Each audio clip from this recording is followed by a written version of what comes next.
आणि आता पाहणार आहोत मुंबई शहर त्याचबरोबर उपनगरातील टॉप 9 बातम्या। मुंबई महापालिकेच्या वतीनं हर घर तिरंगा अभियानाची भव्य रॅली पालिका मुख्यालयासमोरच्या सेल्फी पॉइंट पासून सुरुवात। विधानसभा अध्यक्ष राहुल नार्वेकरांनी दाखवला हिरवा झेंडा। मुंबईमधील गणेशोत्सवापूर्वी रस्ते दुरुस्ती आणि इतर विषयांबाबत उद्या मुख्यमंत्री एकनाथ शिंदे बैठक घेणार। बैठकीला दोन्ही पालकमंत्री, पालिकेचे अधिकारी आणि गणेश मंडळांचे पदाधिकारी उपस्थित राहणार। Dnyanradha multi state cooperative society प्रकरणी नवी मुंबई, पुण्यासह राज्यभर ईडीची छापेमारी। छापेमारीमध्ये ईडीकडून 1,20,00,000ची मालमत्ता जप्त।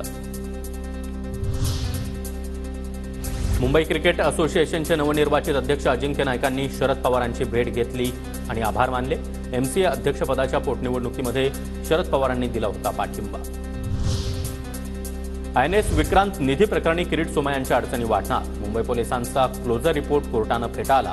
सोमय्यांच्या विरोधातील आरोपांची अधिक चौकशी आवश्यक, कोर्टाचं निरीक्षण। मुंबईमध्ये मार्मिक साप्ताहिकाचा 64वा वर्धापन दिन सोहळा संपन्न।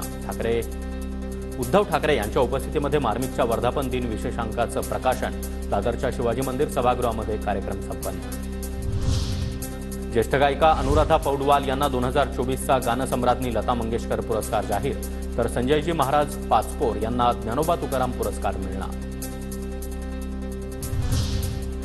नवी मुंबईकरांना स्वच्छ आणि शुद्ध पाणी पुरवठा। पाण्याच्या 2000 नमुन्यांच्या तपासणीमधून स्पष्ट।